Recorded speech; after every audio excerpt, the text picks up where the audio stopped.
अस्सलाम वालेकुम। आज की इस वीडियो में हम डिस्कस करेंगे एक शॉर्ट स्टोरी को टोबा टेक सिंह और जिसे लिखा है सादसिन मंटो ने। और उसके साथ साथ हम इसको रिलेट करेंगे एक थ्योरी के साथ, the theory of adaptation by Linda Hutcheon, जो कि एक थ्योरिस्ट हैं। ठीक है, उनकी थ्योरी के साथ साथ उसको हम रिलेट करेंगे। तो अब बेसिकली करना क्या है कि जो सादसिन मंटो ने जो स्टोरीज़ वगैरह लिखी या जो भी फेमस आर्टिकल्स थे या जो फेमस स्टोरीज़ वगैरह थी, नॉवेल्स थे, उन पे आगे बाद में थ्योरीज़ को अप्लाई किया गया था। तो इसी तरह ये शॉर्ट स्टोरी है जिसको हम रिलेट करने जा रहे हैं द थ्योरी ऑफ अडेप्टेशन के साथ। तो पहले हम क्या करेंगे कि सबसे पहले हम सादसिन मंटो को देखेंगे, उसका शॉर्ट ब्रीफ देखेंगे कि वो किस तरह के राइटर थे, उनके राइटिंग स्टाइल क्या था। उसके बाद हम जो है स्टोरी को देखेंगे, स्टोरी के अंदर क्या है, स्टोरी का थीम क्या है, स्टोरी के करैक्टरिस्टिक्स कौन से हैं, स्टोरी की समरी क्या है। उसके बाद हम द थ्योरी ऑफ अडेप्टेशन को समझेंगे कि ये क्या है और ये किस तरह अप्लाई हो रही है। तो बिना टाइम वेस्ट किए हम शुरू करते हैं अपनी शॉर्ट स्टोरी की।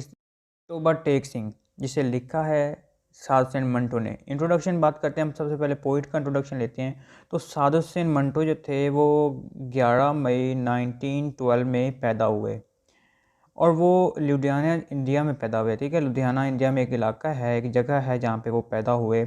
ये पार्टीशन से पहले इंडिया में रहते थे और 1948 में लाहौर पाकिस्तान में शिफ्ट हो गए। इस तरह इनके पास इंडिया और पाकिस्तान दोनों की नेशनैलिटी मौजूद है।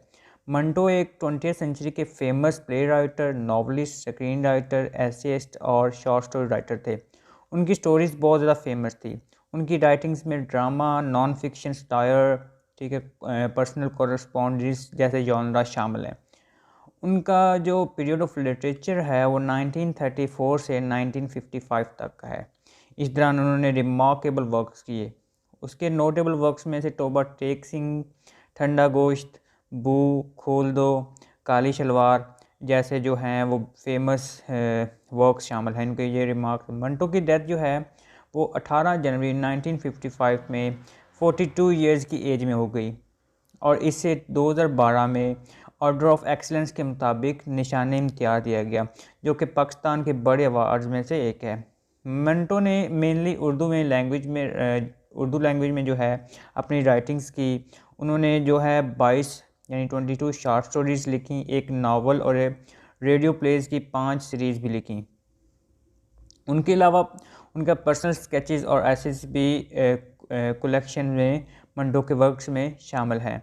मंटो के काम सोसाइटीज़ के बीटर ट्रुथ के बारे में बात की गई है। मंटो के काम वगैरह में उनके जो वर्क्स हुए उन्होंने सोसाइटी को रिप्रेजेंट किया है। सोसाइटी का जो डार्क थीम है ना, उनको रिप्रेजेंट किया है, जो बहुत से राइटर्स नहीं करते। इनकी वजह से उनको बहुत बार जेल भी जाना पड़ा, लेकिन वो जो है वो सोसाइटी को रिप्रेजेंट करते थे। सोसाइटी का डार्क थीम जो थे उसको रिप्रेजेंट करते थे। मंटो के काम में सोसाइटी के बेटर ट्रुथ के बारे में बात की गई है। मंटो अपने जो है क्या पार्टीशन ऑफ इंडिया की जो शॉर्ट स्टोरी की वजह से ज़्यादा फेमस थे, क्योंकि वो इस पार्टीशन को लाइक नहीं करते थे।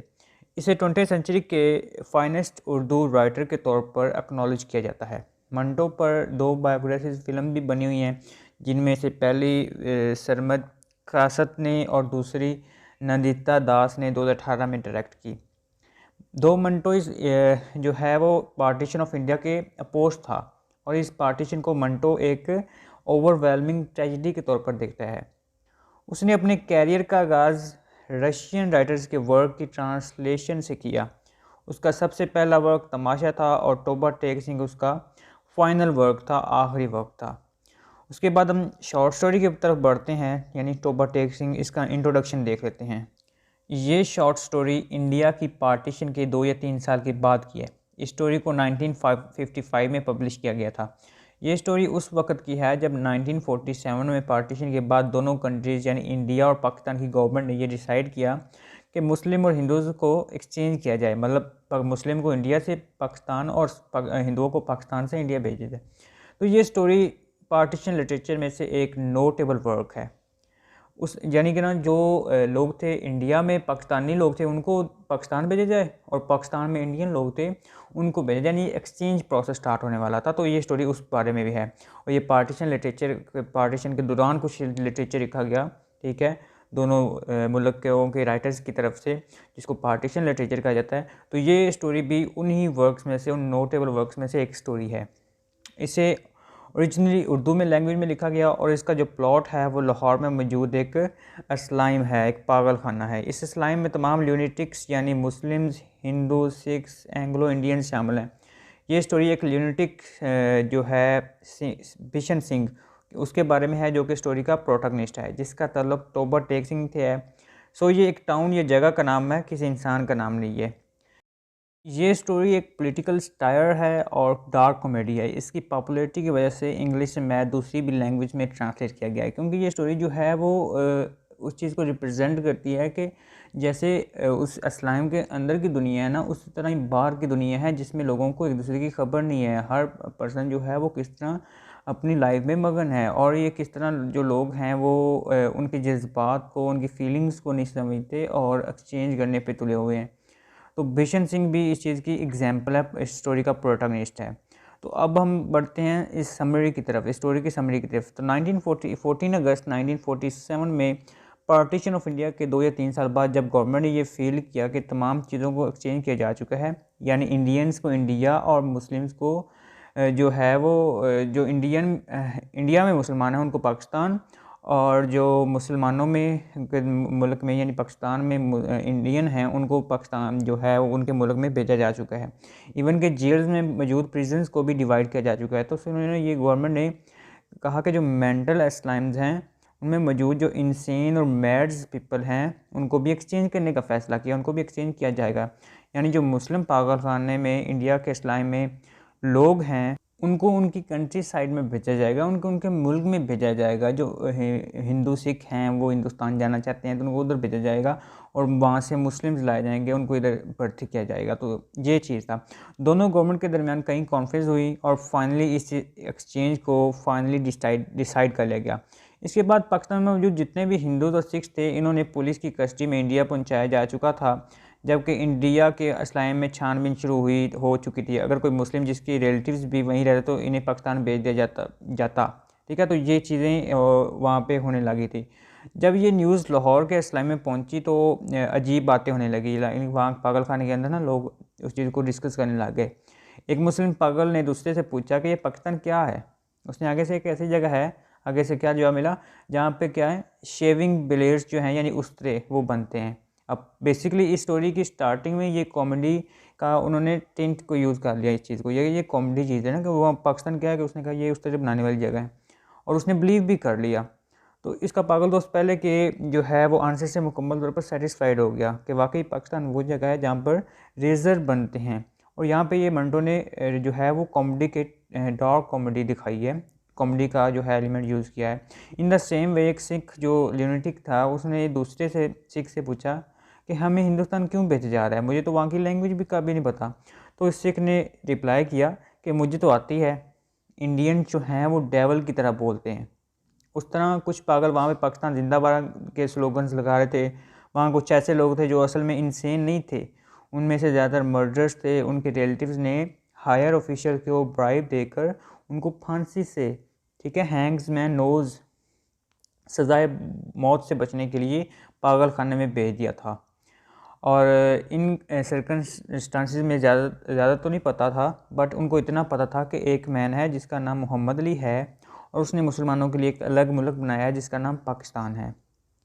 पहले तो ये बरसगीर होता था ना, क्या बोलते हैं इसको, सब कॉन्टिनेंट। तो ये ओवरऑल सारे हर चीज़ जो था हिंदुस्तान था, लेकिन फिर पाकिस्तान और इंडिया में डिवाइड हो गया। तो अब वो इस चीज़ को डिस्कस कर रहे हैं कि हम तो जो हमारा जो इस्लाम है, जो हमारा मेंटल है यानी प्लेस है, वो किस जगह पे है, आया हम पाकिस्तान में है या हिंदुस्तान में। उनको इस चीज़ का भी नहीं पता। तो वो इस चीज़ को, उनको बस इतना पता है कि एक बंदा है जिसका नाम मोहम्मद अली है, उसने मुसलमानों के लिए अलग मुल्क बनाया है जिसका नाम पाकिस्तान है। हाउएवर उनको पाकिस्तान की जो है एग्जैक्ट लोकेशन और बाउंड्रीज़ के बारे में मालूम नहीं था, इसलिए वो कंफ्यूज थे कि क्या वो पाकिस्तान में है या हिंदुस्तान में है। एक इंसान तो और ज़्यादा मैड हो जाता है जब वो सारी जो है वो अजीब जो इस अजीबो गरीब जो कैफियत है इसमें से गुजरता है और उसके बारे में सोचता है। तो एक दिन वो फ्लोर को स्वीप कर रहा होता है तो सडनली एक ट्री पर चढ़ जाता है, यानी एक पागल के बारे में बताया जा रहा है, और 2 घंटे तक एक तकरीर, एक स्पीच देता है। उसमें क्या होता है, उस स्पीच में वो इसी इशू के बारे में वो बात करता है जो पार्टीशन हुई है और जो एक्सचेंज प्रोग्राम होने जा रहा है, तो इस चीज़ के बारे में वो क्या स्पीच देता है। जब गार्ड्स उसे नीचे आने के लिए कहते हैं तो वो और ऊपर चढ़ जाता है और कहता है कि वो ना तो वो पाकिस्तान में रहेगा और ना वो हिंदुस्तान में रहेगा, वो इस ट्री पर ही रहेगा। हालांकि वो ट्री भी उसी असलम में, और वो असलम जो है वो यानी वो पागल खाना जो है वो पाकिस्तान में था, लेकिन वो तो पागल था, तो वो इस तरह कहने लग गया कि मैं ना तो हिंदुस्तान में जाऊँगा ना मैं पाकिस्तान में रहूँगा, मैं इसी ट्री पे रहूँगा। अब एक और मुस्लिम रेडियो इंजीनियर जो कि MSc डिग्री होल्डर था, वो तमाम जो ल्यूनेटिक्स से अलग रहता था और गार्डन पाथ पर साइलेंटली घूमता रहता था, यानी बोलता छोलता नहीं था, किसी से बात नहीं करता।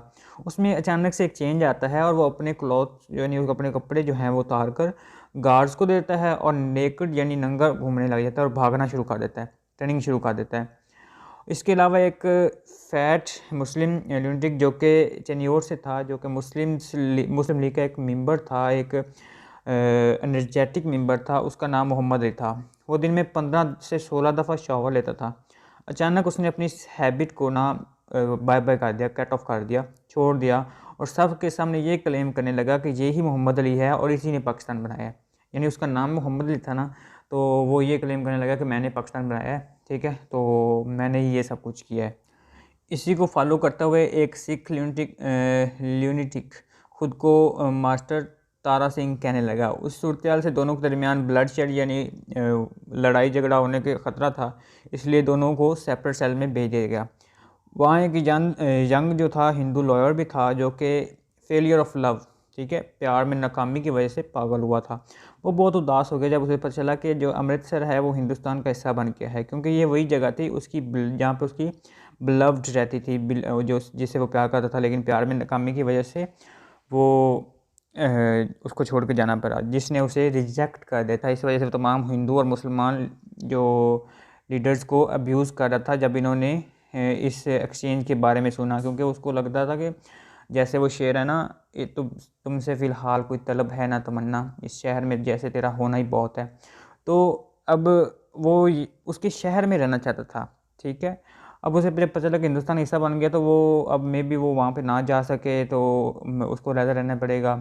तो वो इसलिए जो था ज़रा नर्वस भी था और डरा भी था और गमज़दा भी था कि वो उससे दूर हो जाएगा, उसके शहर से दूर हो जाएगा।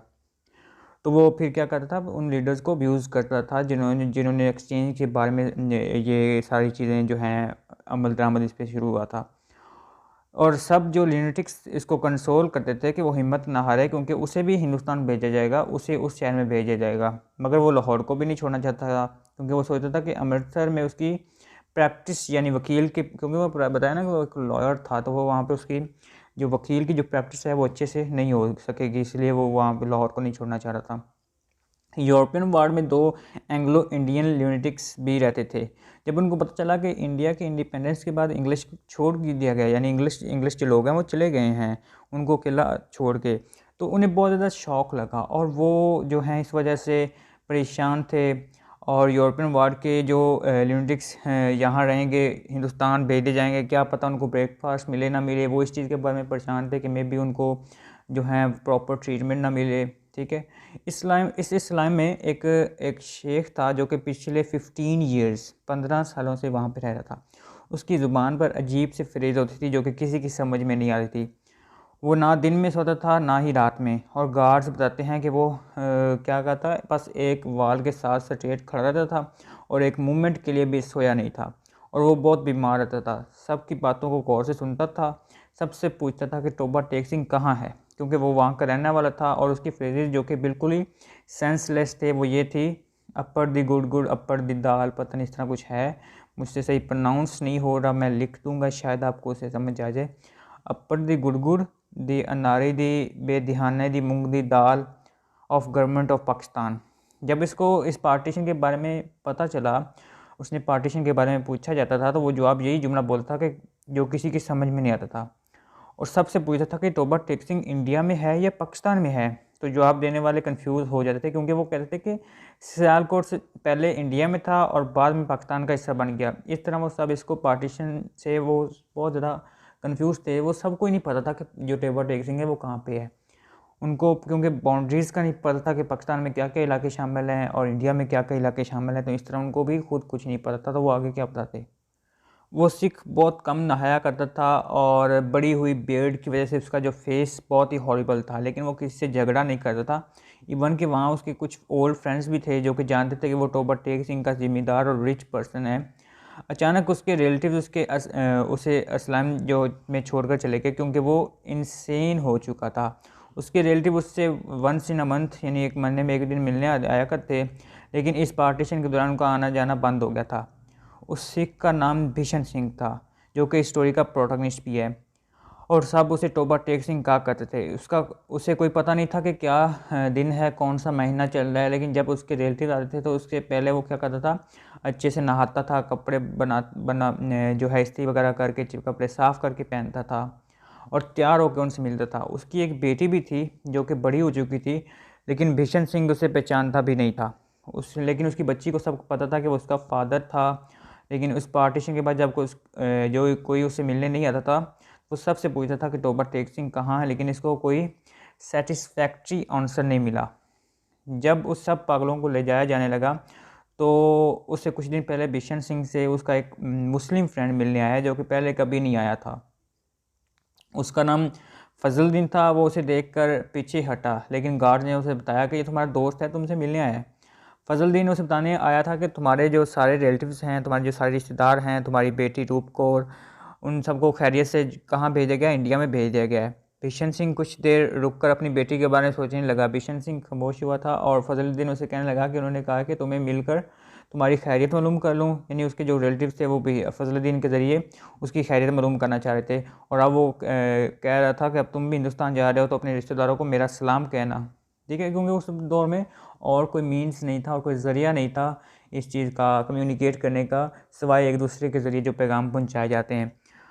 तो अब भीषण सिंह इससे पूछता है कि टोबा टेक सिंह कहाँ है। फजलुद्दीन ने उसे बताया कि वो हिंदुस्तान में है, फिर कहने लगा पाकिस्तान में है। इवन इससे भी कंफर्म नहीं था कि वो कंफ्यूज था। तो भीषण सिंह जो है वो वहाँ से चला गया। अब वो दिन आ गया जब इनको इंडिया भेजा जाना था, यानी एक्सचेंज प्रोग्राम होने वाला था। हिंदू पागलों से भरी हुई गाड़ियाँ वाघा बॉर्डर पर पहुंची। बहुत सर्दी का मौसम था, वहाँ ऑफिसर्स भी मौजूद थे। मुख्तलिफ पागलों को हैंड ओवर करना मुश्किल हो रहा था क्योंकि वो भाग जाते थे और कुछ तो नंगे रहते थे। उनको कपड़े पहनाए जाते थे तो वो फाड़ देते थे। सब शोर कर रहे थे, कुछ औरतों को रोना आ रहा था। अब भीषण सिंह को हैंड ओवर करते की बात आई तो वो गाड़ी में था। वहाँ पे मौजूद वो सुप्रीडेंट जो होता है ना, ऑफिसर होता है सबका, उससे पूछता है, उसका नाम लिस्ट में लिखने लगा तो उससे ऑफिसर से पूछता है कि टोबा टेक सिंह कहाँ है, पाकिस्तान में है या हिंदुस्तान में है। वो ऑफिसर मुस्कुराता है और कहता है कि पाकिस्तान में। ये सुनकर उसने चिल्लाना शुरू कर दिया और जाने से इनकार कर दिया। और वो दो बातें किए जा रहा था, एक तो कि टोबा टेक सिंह कहाँ है, और दूसरा वो फ्रेज़ बोल रहा था जिसकी किसी को समझ नहीं आ रही थी, वही अपर दी गुड गुड अपर दी दाल, और वो किसी की बात नहीं सुन रहा था। जब उसको समझा रहे थे कि टोबा टेक सिंह जल्दी हिंदुस्तान भेज दिया जाएगा, लेकिन वो मान नहीं रहा था। उसको मतलब कि ना, जिस तरह कुछ उसको हौसला देने के लिए कह रहे थे कि तुम चले जाओ हिंदुस्तान, कुछ दिन में टोबा टेक सिंह को तुम्हारे पीछे हिंदुस्तान भेज दिया जाएगा, लेकिन वो नहीं मान रहा था। वो अपनी स्वेल्ड लेग्स, ठीक है, उस पर वहीं पे अकड़ कर खड़ा हो गया और वहाँ से उसे कोई हटा नहीं सका। उसको मारा भी गया, उसको प्यार से भी खींचा गया, उसको ज़बरदस्ती हटाया गया कि तुम यहाँ से चले जाओ आगे, लेकिन वो नहीं हिला। बहुत कोशिश के बाद उसको वहीं पे छोड़ दिया गया और बाकी लोगों को ले जाया गया। इवन कि ये काम रात भर जारी रहा। सूरज निकलने से पहले उसकी हलक से एक चीख निकली जो कि बहुत लाउडर थी। सब उसकी तरफ दौड़ते हुए आए। वहाँ पर मौजूद ऑफिसर ने देखा कि वो ज़मीन पर उल्टा लेटा हुआ था। वो इंसान जो कि पिछले 15 सालों में एक लम्हे के लिए भी नहीं लेटा था, वो मर चुका था। और वो इंडिया और पाकिस्तान के बॉर्डर जो हैं उनके दरमियान एक थोड़ी सी जगह जिसका ना कोई नाम था, वहीं पे मर गया। यानी वो ना हिंदुस्तान में था और ना पाकिस्तान में था। फ्रांसिस बारों के दरमियान टोबा टेक सिंह पड़ा हुआ था। तो ये इसकी शॉर्ट स्टोरी की समरी थी टोबा टेक सिंह की, जिसमें हमने डिफरेंट राइटर्स, डिफरेंट करेक्टर्स को देखा और हमने अपने प्रोटैगनिस्ट को देखा और किस तरह वो टोबा टेक सिंह जो है स्टोरी रिप्रेजेंट कर रही है। इसका एनालाइज देखें हम तो ये स्टोरी एक डार्क कॉमेडी है, एक पॉलिटिकल स्टायर पर बेस करती है। ये उर्दू ज़ुबान में लिखी गई और ये लाहौर के एक ल्यूनेटिक असलाम पर लिखी गई है। ये स्टोरी पार्टीशन लिटरेचर की एक फेमस स्टोरी है। इस स्टोरी में इंडियंस, मुस्लिम्स और सिख्स के एक्सचेंज का जिक्र किया गया है, जब हर तरफ पार्टीशन हो चुकी थी तो असलाम भी एक्सचेंज करने का फ़ैसला किया गया। इसमें मौजूद प्रोटोगनिस्ट भी एक ल्यूनेटिक है जो कि अपने होम टाउन यानी टोबा टेक सिंह से बहुत अटैच्ड है और वो बहुत ही कंफ्यूज्ड है कि उसका ये विलेज इंडिया का पार्ट बना है या पाकिस्तान का। हर किसी को वो टोबा टेक सिंह के बारे में पूछता रहता है, उसी वजह से सब उसे टोबा टेक सिंह कहते हैं। इस स्टोरी में इसका जो लाइफस्टाइल है, बिहेवियर है, उसको डिटेल में बयान किया गया है। इस एक्सचेंज के दौरान इसको जब ये बात पता चलती है कि टोबा टेक सिंह पाकिस्तान में ही है, जबकि वो एक सिख था और उसकी जो फैमिली है वो इंडिया में है, तो सब इसे पाकिस्तान से इंडिया ले जाने के लिए फोर्स करते हैं। लेकिन वो बहुत ही स्टबबॉर्न था, बहुत ज़िद्दी होता है और दोनों मुल्कों के बॉर्डर के दरमियान खड़ा रहता है। चूँकि वो पहले ही बीमार था इसलिए वो इसे इसी स्पॉट पे अपनी जान दे देता है और यानी वो इंडिया नहीं जाना चाहता, वो पाकिस्तान से इतना ज़्यादा अटैच था।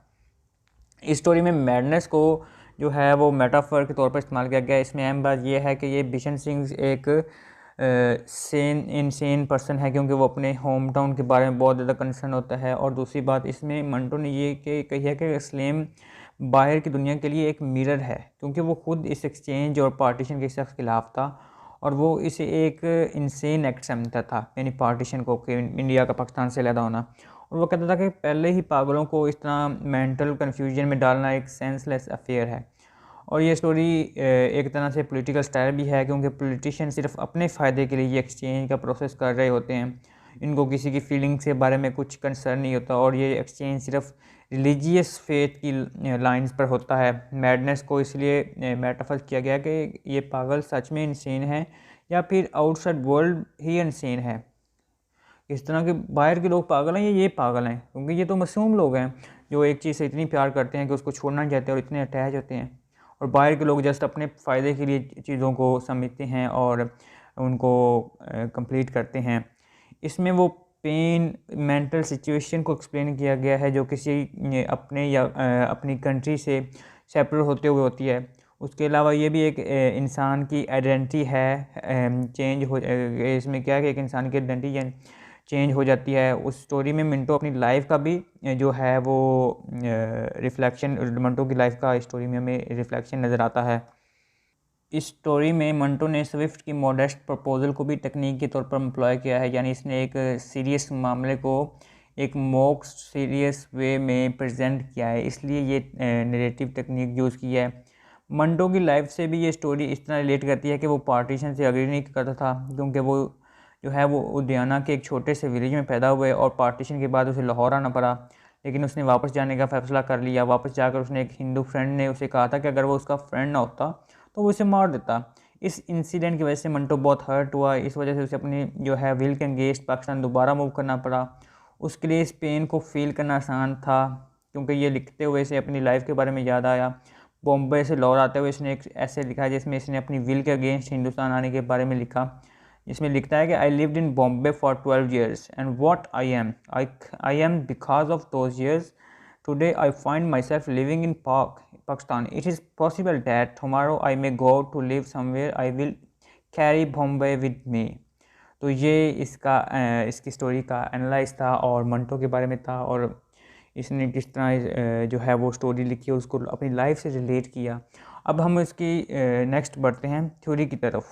The theory of adaptation by Linda Hutcheon and its relation with Toba Tek Singh. अभी हम इस चीज़ को डिस्कस करते हैं। लिंडा हैचियन एक मार्वलस डिफाइनर और सेंथाइज़र है।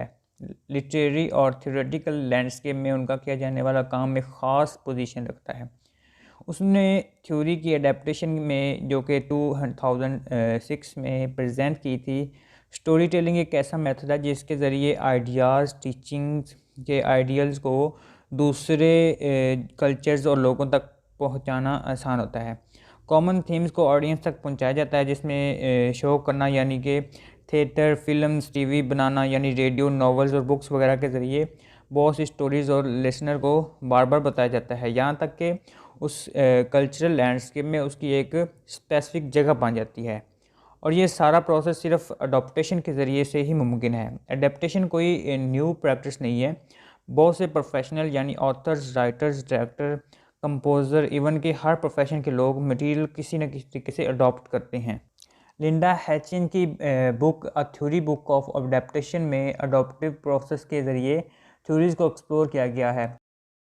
लिंडा का ये मानना है कि तमाम मीडियाज़ में कॉमनिटी है कि उन्हें एक ही तरीके से अडॉप्टिव प्रोसेस में अपना रोल अदा करना पड़ता है, और ये भी उनका रोल है कि वो इस प्रोसेस के तमाम फंक्शन को, इंफॉर्मेशन को अच्छे से रिवील करते हैं। ये अजम्पशन उसकी मेथडोलॉजी पर पूरी होती है, जिसमें आइडेंटिफाइंग, फाइंडिंग और टेस्टिंग शामिल है। उसने इस बुक के इंट्रोडक्शन में ये बताया कि ये कोई केस स्टडीज़ की सीरीज़ नहीं है, बल्कि ये मुख्तलिफ अडेप्टेशन थ्योरीज़ का एक कंपैरेटिव एनालिसिस है।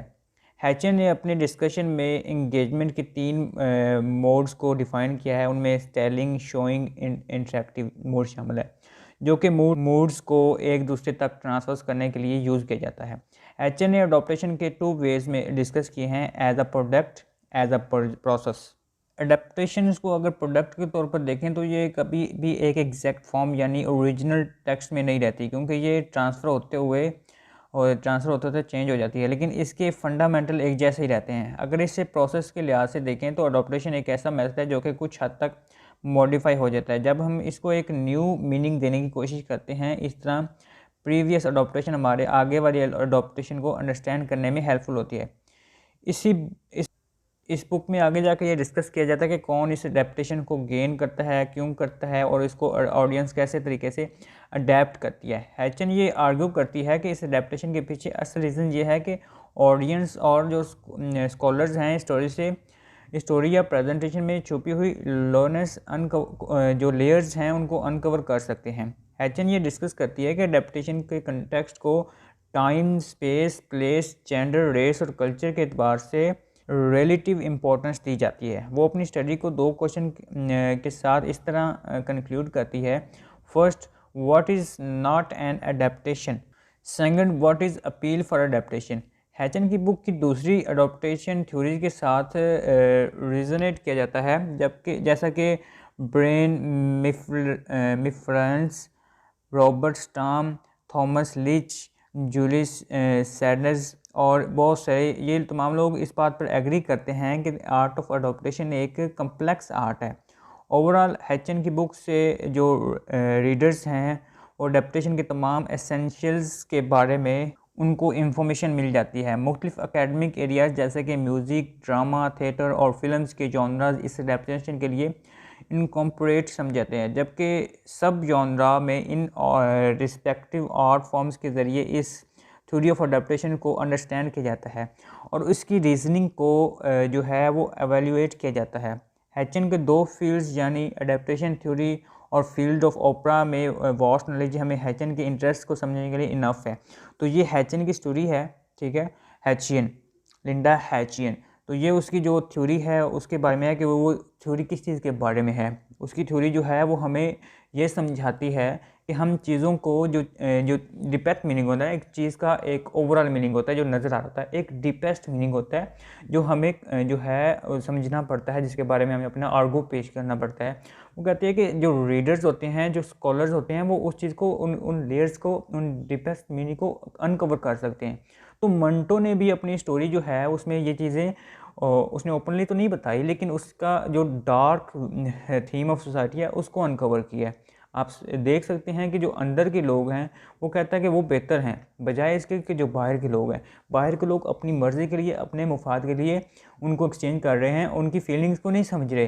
वो कितना अटैच है अपनी कंट्री के साथ, अपने मुल्क के साथ, अपने लोगों के साथ, उस चीज़ को देख नहीं रहे, बजाय उसके वो पार्टीशन कर रहे हैं। मंटो खुद भी इस चीज़ के ख़िलाफ़ था और इस पार्टीशन के ख़िलाफ़ था। वो नहीं चाहता था कि पार्टीशन हो, ठीक है। और ये स्टोरी भी उसने इसी बेस पे लिखी थी। इसका जो मीनिंग है, जो फिगरेटिव मीनिंग होता है, एक लिटरल मीनिंग होता है, जो चीज़ें हमें देख के नज़र आ रही होती हैं, और एक जो डीपेस्ट मीनिंग होता है। तो इसमें डीपेस्ट मीनिंग जो है वो जिस तरह लिंडा हैचियन बताती हैं कि जो रीडर्स होते हैं, जो स्कॉलर्स होते हैं, वो उन डीपेस्ट मीनिंग को, उनकी लेयर्स को अनकवर कर लेते हैं। तो ये इस तरह उस स्टोरी के साथ रिलेट कर रही है। तो ये आज का हमारा टॉपिक था, जिसमें हमने देखा, सबसे पहले हमने राइटर्स को देखा, मंटो को, हमने मंटो की शॉर्ट स्टोरी की समरी देखी, उसको एनालाइज़ किया। उसके बाद हमने लिंडा हैचियन की थ्योरी को पढ़ा, जिसमें हमने उसकी थ्योरी समझी कि उसकी थ्योरी है क्या, किस बारे में है, और वो किस तरह रिलेट कर रही है।